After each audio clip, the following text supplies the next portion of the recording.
नमस्कार, मी शीतल पाखरे, stock broker and numerologist. आज मी अण्णांसोबत आहे, औरंगाबादमध्ये आहे. मी त्यांची खूप मोठी फॅन आहे आणि आजचं जे सगळं वातावरण चालू आहे, वास्तू रिलेटेड प्रॉब्लेम असू देत किंवा न्यूमरोलॉजी रिलेटेड प्रॉब्लेम असू देत, मी नेहमीच अण्णांची कन्सल्ट करते आणि प्लांट अण्णा मला सजेस्ट करत असतात.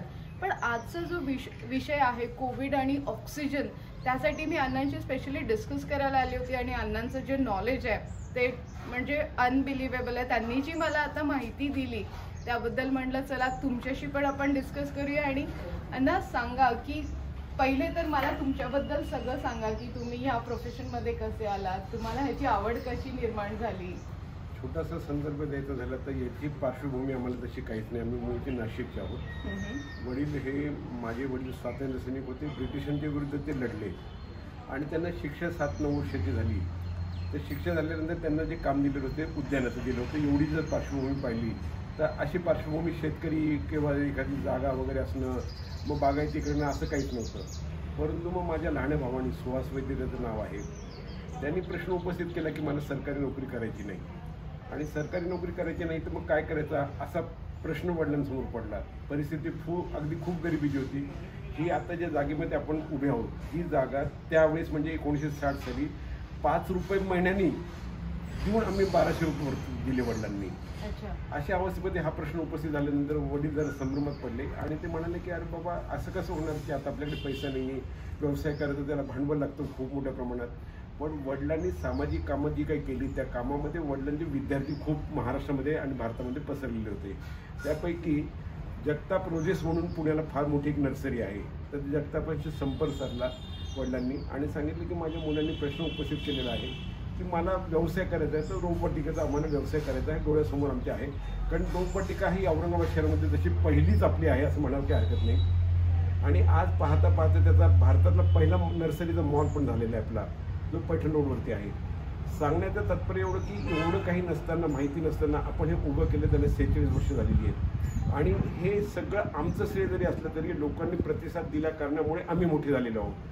लोकांनी जर प्रतिसाद दिला नसता तर कदाचित आमचा हा व्यवसाय पण फार मोठ्या प्रमाणात झाला नसता. अडचणी खूप मोठ्या प्रमाणात होत्या, पण त्या अडचणीवरती मात करून आज आपण आंतरराष्ट्रीय पातळीवरती उद्यानं केलेली आहेत. उदाहरणार्थ तिथे स्कोडा कंपनी असेल किंवा गरवारे असेल किंवा एक स्वित्झर्लंडची कंपनी, जपानची कंपनी यांचे उद्यान आपण केले आणि हे अभिमानाने आम्ही सांगतो.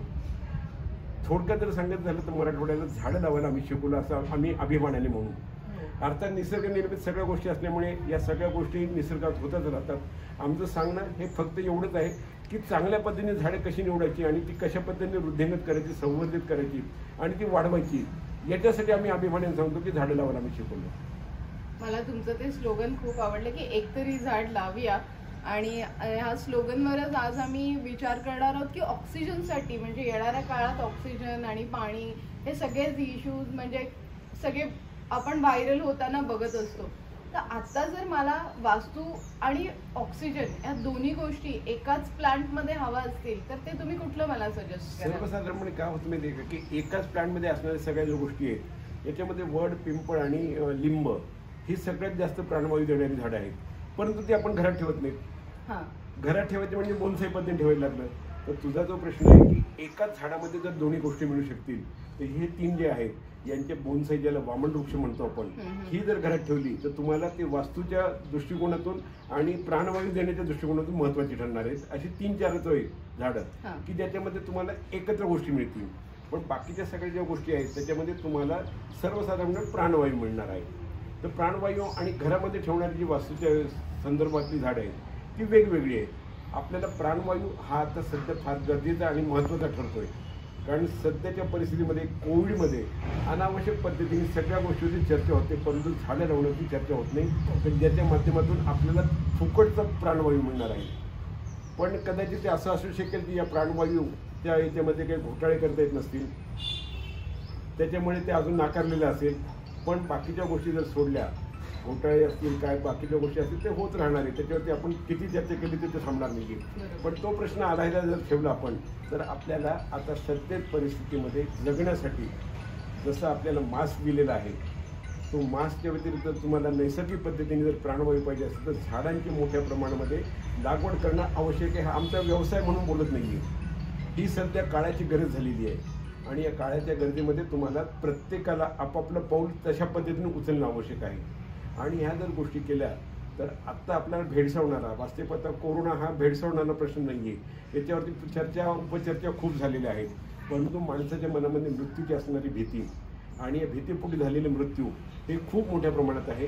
याच्यात खऱ्या अर्थाने कोविडने मृत्यू पावलेल्यांची संख्या तशी खूप कमी आहे. तो प्रश्न वेगळा ठेवू आपण. परंतु हा प्राणवायूच्या दृष्टिकोनातून जर विचार केला गेला 33 कोटी झाडं लावायची वगैरे वगैरे चर्चा खूप मोठ्या प्रमाणात होतात. प्रत्यक्षात तिथे किती झाडं लावली ती पाहणी केल्यानंतर सुद्धा काही ते येत नाही. पण काही सामाजिक संस्था सामाजिक कार्यकर्ते हे अक्षरशः प्रसिद्धीपासून दूर राहून मोठ्या प्रमाणामध्ये काम करतात. उदाहरण द्यायचं झालं तिथे पोपटराव रसाळ नावाचे ग्रस्त त्यांनी ही संपूर्ण वृक्ष बँक काढलेली आहे. सहयोगचे माझे मित्र प्रशांत गिरे म्हणून आहे, त्यांनी जवळजवळ मोठ्या प्रमाणामध्ये औरंगाबादमध्ये कित्येक लाखांनी लावलेले आहेत. त्याच्यानंतर मोदी म्हणून विद्यापीठामध्ये काम करणार आहे, त्यांनी काम केलेलं आहे. आणि सगळं जर पाहिलं तर महाराष्ट्रामध्ये भारतामध्ये सध्या सयाजी शिंदे, त्याच्यानंतर मकरंद अनासपुरे हा एक जो समूह आहे, नाना पाटेकर हा एक जो समूह आहे, अरविंद आपलं जगताप हा जो समूह आहे, यांच्या व्यतिरिक्त मोठ्या प्रमाणात काम करणारी कार्यकर्त्याची फळी आहे. दुर्दैवाने या लोकांना प्रसिद्धी मिळत नाही आणि यांनी केलेल्या कामाचा कुठे गवगाव होत नसल्या कारणामुळे प्रत्येक व्यक्तीच्या समोर पोहोचलं जात नाही. तर या दृष्टिकोनातून सरकारने शासनाने खऱ्या अर्थाने प्राणवायू जर मिळवायचा असेल तर तुम्ही त्याचे मोठ्या प्रमाणामध्ये संस्था उपस्थित करा. पण त्याच्या व्यतिरिक्त निसर्गामध्ये मिळणारा जो प्राणवायू आहे तो प्राणवायू जर तुम्हाला घ्यायचा असेल तर झाडं लावणं फार मोठं महत्त्वाचं आहे. आणि या दृष्टीतून पाऊल उचलणं जर केलं तर प्राणवायूची आपल्याला जी कमतरता भासते ती कमतरता भासणार नाही. आता तुम्ही मला 3 प्लांट सांगितले, एक कडुलिंब आणि त्याच्यानंतर वड आणि पिंपळ. पण आता ही 3 झाडं आत्ताची जी सिस्टीम आहे की सगळीकडे फ्लॅट सिस्टीम आहेत, बंगलोज डिफिकल्ट झालेत मोठ्या सिटीमध्ये, तर मग तुम्ही मला घरात असे कुठले प्लांट लावायला सजेस्ट आपण घरात जर झाडं लावायची झाली तर त्याच्यामध्ये तू जास्त काय प्रश्न उपस्थित केलेले आहे. याच्यामध्ये आपल्याकडे जे आहे ते अशा पद्धतीने वामन वृक्ष तयार केले, ज्याला बोनसाई म्हणतात इंग्रजी. आता आपल्याला वड मी सांगितलेला आहे, हा वड जो आहे हा वड तुम्हाला कशा पद्धतीने घरामध्ये ठेवायचा आणि किती लहान अवस्थेमध्ये ठेवायचं हे ठरवता येतं आपल्याला. त्याबरोबर पिंपळ पण आपल्या बाजूला आहे आणि आपल्याला कडुलिंब पण ठेवता येतो. पण यांचे बोनसाई करताना प्राणवायूची संख्या मोठ्या प्रमाणात येते. कारण झाड जेव्हा छोटं होतं तेव्हा त्याच्यामधली संपूर्ण देण्याची क्रिया जी असते ती वाढलेली असते. फळधारणा याला कमी होईल कदाचित, कारण त्याचं आपण मोजमाप ते छोट्या पद्धतीने केलेलं आहे. पण ही जर झाड वृद्धिंगत झाली त्याला फळ मोठ्या प्रमाणात येते, याला मर्यादा पडतात. पण प्राणवायूच्या बाबतीमध्ये मर्यादा नाही आहेत. प्राणवायू हा मोठ्या प्रमाणात दिला जाणार आहे. म्हणून घरामध्ये जर तुम्हाला पाहिजे असतील तर या 3 झाडांचा उपयोग केला जातो, करावा. आणि त्या व्यतिरिक्त प्राणवायू देणारी पण अजून झाडं आहेत, त्या झाडांचा उपयोग करा. पण याच्यासाठी आपण 3 जी नावं घेतलेली आहे ही जास्तीत जास्त निसर्ग निर्मित असलेला प्राणवायू देतो, त्यांच्यामध्ये तेवढी क्षमता आहे. ओके. अजून मला म्हणजे आता बघा तुमच्याकडे म्हणजे ज्ञानाचं भांडार आहे प्लांट्स बद्दल, तर मला अशी अजून कुठली झाडं सजेस्ट कराल जी माझ्या क्लायंट्सला, म्हणजे आता मी खूप ठिकाणी इंडस्ट्रीयल वास्तूज आणि बंगलोज आणि फ्लॅटच्या वास्तूज करायला जाते आणि काही ठिकाणी अशा निगेटिव्ह एरिया जिथे असतात जिथे मी प्लांट सजेस्ट करत असते, तर असे अजून कुठले प्लांट्स तुम्ही मला सजेस्ट कराल की ज्याच्यामुळे निगेटिव्हिटी त्या पोर्शनची निघून जाऊ शकते? निगेटिव्हिटी म्हणण्यापेक्षा म्हणजे मनातलं आपली इच्छाशक्ती आणि माणसाचं समाधान जर असेल ना तर निगेटिव्हिटीला थारा नसतो. सकारात्मक भूमिकेमध्ये जर राहिलं तर निसर्ग हा सगळ्यात मोठा सकारात्मक भूमिकेमधून जगणारा आणि जगविणारा एक मोठा मार्ग आहे. कारण त्याला तुम्ही किती जरी अंधारलं गोंधळलं त्याच्यावरती तुम्ही किती अन्याय जरी केले तर देण्याची प्रक्रिया त्याची थांबत नाही. उदाहरणार्थ झालं की एक आंब्याचं झाड असल्यानंतर कैरी लागल्यानंतर मोह आवरला जात नाही, मनुष्य दगड मारतो, परंतु ते झाडाने कधी दुःख व्यक्त केले नाहीये. ते त्यांनी दुःख व्यक्त करण्याची आवडी तुम्हाला दिलेला आहे.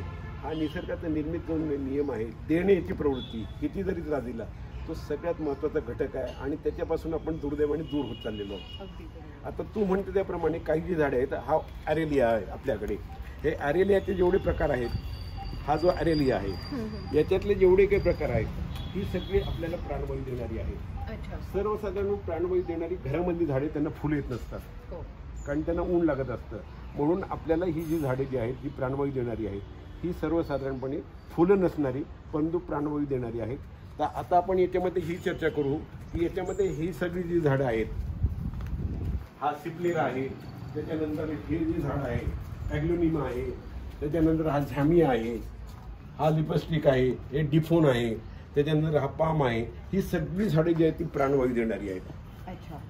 प्राणवायूची कदाचित त्यांच्यामधलं पृथक्करण जर केलं तर कमी जास्त प्रमाणात होईल, पण ते प्राणवायू देतात हे फार महत्वाचं आहे. हो, पण ते आता जर मला पर्सेंटेज वाईज हवं असेल, म्हणजे जसं आता तुम्ही म्हणलात की वड आणि कडुलिंब जास्त देणार, पण मग हे प्लांट जर मी घरात ठेवलं तर हे किती पर्सेंटेज? याच्यामधलं प्रमाण जे आहे तर तुमच्या घरातल्या शुद्धतेवरती अवलंबून आहे. पहिली गोष्ट, तुमचं घर जर असं कुंदरलेलं जर असेल तर प्राणवायूचं प्रमाण त्याचं जे काय आहे नैसर्गिक पद्धतीने ते कमी होणार आहे, कारण त्याचं ते अतिक्रमण होणार आहे या झाडावरती. सगळ्यात महत्वाची चूक आपल्याकडून जी काय होती, आपण झाडं नेतो प्रेमापोटी आणि झाडं नेल्यानंतर झाडं लावायची कुठे नेमकी याचं ज्ञान आपल्याला नसतं, पण प्रेमापोटी नेतो आपण. आपल्या घरामध्ये एखादं झाड असो, सगळ्यात महत्त्वाचं असं आहे या झाडांवरती आपण जोपर्यंत कारंजाने पाणी टाकणार, ज्याला शॉवरिंग म्हणतो आपण, तोपर्यंत याच्यावरचं जी धूळ आहे ती धूळ निघणार नाही. आणि धूळ जर निघाली नाही तर आपण जी मसाज करतो ती मसाज काय करतो की आपली ही रंध्र जी आहेत आतमधली ती मोकळी व्हावी आणि जेणेकरून आपल्या संपूर्ण नैसर्गिक पद्धतीला आपल्याला जगणं व्हावं. याच्यामध्ये आपण जेव्हा शॉवरिंग करू, ते शॉवरिंग केल्यानंतर त्याच्यावरती धूळ निघून जाईल आणि त्याच्यामध्ये मायक्रोन्यूट्रन्स हरितद्रव्य जी आहेत ही हरितद्रव्य पास होण्यासाठी सगळ्यात महत्त्वाचं काम होतं. म्हणून आपल्याला पाणी शॉवरिंगच टाकायला पाहिजे झाडाला, हा महत्त्वाचा घटक आहे. याच्यामध्ये अजून एक चूक होती की पाणी नेमकं किती टाकायचं आणि कसं टाकायचं हे अजून कळालेलं नाही आहे. जाड पानं जेवढी असतील त्या जाड पानांना पाणी कमी लागतं, कारण पाणी धरून ठेवण्याची क्षमता त्यांच्यामध्ये जास्त असते. पातळ जी पानं असतील त्या पातळ पाण्याला पाणी कमी लागतं. कुंडीचा जो घेर आहे त्या घेरामध्ये आपण टाकलेली माती आणि त्या मातीला आवश्यक असणारं पाणी हे किती द्यायचं हे आपण ठरवणं आवश्यक आहे. झाड मागत नाहीये, पण आपल्याकडे हातामध्ये जर तांबे आलं, लोटा जर आला तर आपण असं काही धरतो की रिकामी जेवढी जागा आहे ती रिकामी जागा सगळी पाणी देण्यासाठीच आहे. तसं नाहीये. तुम्हाला पाण्याची त्यांची जी तहान आहे ती तहान कमीत कमी 2 ग्लास 3 ग्लास त्याचा घेर पाहून सगळं इथपर्यंत टाकणं आवश्यक आहे. दुर्दैवाने होतं कसं म्हणते की घरातली 5 माणसं जर असले तर एकाने टाकल्यानंतर दुसरं केव्हा तरी टाकतो, त्याला माहिती नसतं आणि त्याच्यामुळे या मातीच्या खालती मुळाची पाणी हे प्रवाही होत नाही. पाणी प्रवाही का होत नाही? सर्वसाधारणपणे सगळ्या लोकांच्या मनामध्ये काळी माती ही अत्यंत घट्ट बसलेली आहे, पण काळी माती ही शेतामध्ये कामाला असते, कारण तिथे पाण्याचा प्रवाह मोठ्या प्रमाणात होतो. आपल्याकडे पाणीच 5 दिवसानंतर येत आहे, पण त्याच्यामध्ये ही काळ्या मातीमध्ये जर झाडं लावली तर पाण्याचा प्रवाह होत नसल्या कारणामुळे पाणी मुळाशी फिरतं आणि 6 महिने त्यात तुमच्या डोळ्यासमोर ती सगळी झाडं मरून जातात, कारण त्याला वाळवी लागते. या गोष्टी फार महत्त्वाच्या आहेत. पाणी टाकल्यानंतरच झाड पिवळी पण होतात का? तसं नाही आहे. असे याचे 17 उपप्रकार आहेत की झाड कशा कशा पद्धतीने मरू शकतं. सगळ्यात महत्त्वाची गोष्ट आहे की एखादं झाड लावल्यानंतर त्या झाडाची आई कुठली आहे, त्या झाडाची आजी कुठली आहे, अशा फांद्या उपफांद्या ज्या आहेत त्या आपल्याला सुचवतात, पण आपण दुर्लक्ष करतो, कारण त्याच्यामधून आपल्याला मिळत काही नाही आहे. स्वार्थाच्या भोवती माणसं फिरत राहिल्या कारणामुळे मला जर त्याच्यातून काही मिळणार असेल तर मी ते अभ्यास करेन. ही जी भावना आहे ती भावना काहीतरी घातक करते. इन्सायक्लोपीडिया आज मला मिळालाय. प्लांट्स म्हणजे एक खूप छान पुस्तक मी वाचलं होतं रिसेंटली की मेथीचे दाणे टाकले तर 15 दिवसात प्लांट येतो आणि आंब्याचं झाड लावलं तर 3 वर्ष त्याला लागतात, पण आंबा तुम्हाला कमीत कमी एक 15 वर्ष तरी ते फळ देतो आणि मेथी तुम्हाला एक 2-3 महिने तुम्हाला त्याचा जास्तीत जास्त यूज. आणि आज त्याच्यामध्ये माझ्या नॉलेजमध्ये जी भर पडली आहे ना, म्हणजे अजून वास्तू रिलेटेड, ऑक्सिजन्स रिलेटेड मी अजून तुम्हा लोकांना खूप सारी इन्फॉर्मेशन याच्या बाबतीत नक्कीच तुमच्या घरांमध्ये, शॉपमध्ये, इंडस्ट्रीजमध्ये आपण या सगळ्या गोष्टींचा उपयोग करूया. आणि मधुकर अण्णांनी जी आज मला माहिती दिली आहे, ते ज्येष्ठ पत्रकार आहेत आणि त्यांचा जो अभ्यास होता प्रत्येक गोष्टीवर ते खूप छान बोलू शकतात हे मी आज ऐकलं होतं. आणि आज मी आतापर्यंत मी खरं तर ऐकलं होतं त्यांच्याबद्दल खूप, आणि आज मी खरंच अनुभवलं आणि आज मला खरंच खूप छान वाटतंय तुमच्याशी एवढ्या सगळ्या गोष्टी. माझं माहिती लोकांपर्यंत पोहोचवावी म्हणून एक वेगळा विषय मी तुला परत मांडणार आहे, जो तुझ्या माहितीमध्ये नसेल कदाचित, पण हा घरामध्ये असणाऱ्या लोकांसाठी आरोग्यासाठी तर खूप चांगला आहे, परंतु झाडांसाठी अत्यंत महत्त्वाचा आहे आणि ते आहे संगीत उपचार पद्धती. अच्छा. संपूर्ण जगामध्ये सध्या लंडनमधले जे ऑक्सफर्ड हे आहे विद्यापीठ, या विद्यापीठामध्ये जगातले एकूण एक सगळे संगीताचे प्रकार जे आहेत त्या संगीताच्या प्रकारावरती 5-6 एकरामध्ये सगळी झाडं लावलेली आहेत आणि त्या झाडावरती संगीत उपचार पद्धती चालू केलेली आहे. तर त्याच्यामध्ये अभिमानाने सांगता येईल आपल्याला की जगामधल्या सगळ्या संगीत उपचार पद्धतीमध्ये भारतीय संगीत उपचार पद्धतीने केलेले प्रयोग हे अत्यंत यशस्वी राहिलेले आहे आणि सगळी झाडे जिवंत राहिलेली आहेत. बाकीच्या संगीतांनी झाडं मृत पावलेली आहेत. ही संगीत उपचार पद्धती घरातल्या घरात करता येईल. त्यासाठी नेमकं काय करायचं आहे, अँप्लिफायर कुठे मिळू शकतो. माठ घरामध्ये जुने भरपूर असतात. माठ याच्यासाठी निवडायचं की माठामधून वितरित होतात ध्वनी. ही वितरित झाल्यानंतर ती ध्वनी जी आहे त्या झाडांपर्यंत पोहोचतात आणि झाडांना गंगूबाईसारखी गाणी लावायची नाहीये, तुम्हाला धून लावायचे आहेत. जेवढ्या ट्यून्स असतील त्या ट्यून्स लावा किंवा तुमच्या ज्या सद्दा असतील त्याच्या धून लावा. त्या धून या लवकर स्वीकारल्या जातात, कारण संगीताचा सगळ्या शरीरावरती आणि झाडावरती होणारा परिणाम हा अत्यंत चमत्कारिक आहे. घरामध्ये तू तुझं जेवढं काम करते तुझ्या माध्यमातून त्याच्यामध्ये हा एक प्रयोग करायला जर शिकवला तर फार मोठ्या प्रमाणात. कारण सध्या गच्चीवरील बगीचा हा प्रकार फार मोठ्या प्रमाणात चाललेला आहे आणि संगीतांनी तुम्हाला खत पाणी न देता झाडं कशी चांगली होतील हा मार्ग तुला याच्यामध्ये मिळेल. कदाचित मी तुझ्या बोलण्यामध्ये त्याचा बदल केला असेल, परंतु हे तुझ्यापर्यंत जाणं आवश्यक आहे आणि तू ज्या पद्धतीने लोकांपर्यंत पोहोचते ते माझं ज्ञान म्हणून नकोय मला. नाही मला हे लोकांच्या माध्यमापर्यंत जाणं आवश्यक आहे आणि त्याच्यामधून काहीतरी वेगळं घेऊन आम्हाला झाड मेल्याचं दुःख नाहीये. तुम्ही काय पद्धतीने केलं आम्हाला आव्हानात्मक सांगा की तुमचं झाड तुम्ही एवढं सांगताना तर ते झाड आमच्याकडे जगलं नाही. आम्ही ते आव्हान घेतो आणि त्या आव्हान स्वीकारातून आम्हाला हा व्यवसाय करायचा. पैसा आज उद्या मिळेल. बरोबर. आम्ही गोरगरीब लोकांना ज्यांना आवड आहे त्यांना आम्ही झाडांची किंमत कधी घेतली नाही, दिली नाही हे सांगण्यासाठी नाहीये. प्रत्यक्ष आपण जेव्हा करतो तेव्हा बोलण्याचा अधिकार असतो आपल्याला आणि ह्या पद्धतीने आम्ही केलेले असतो. संघर्षामधून फार मोठे उभं राहिलेले आहे आणि याच्यामध्ये सगळा प्रतिसाद हा जनतेचा आहे. आम्ही निमित्त मात्र आहोत.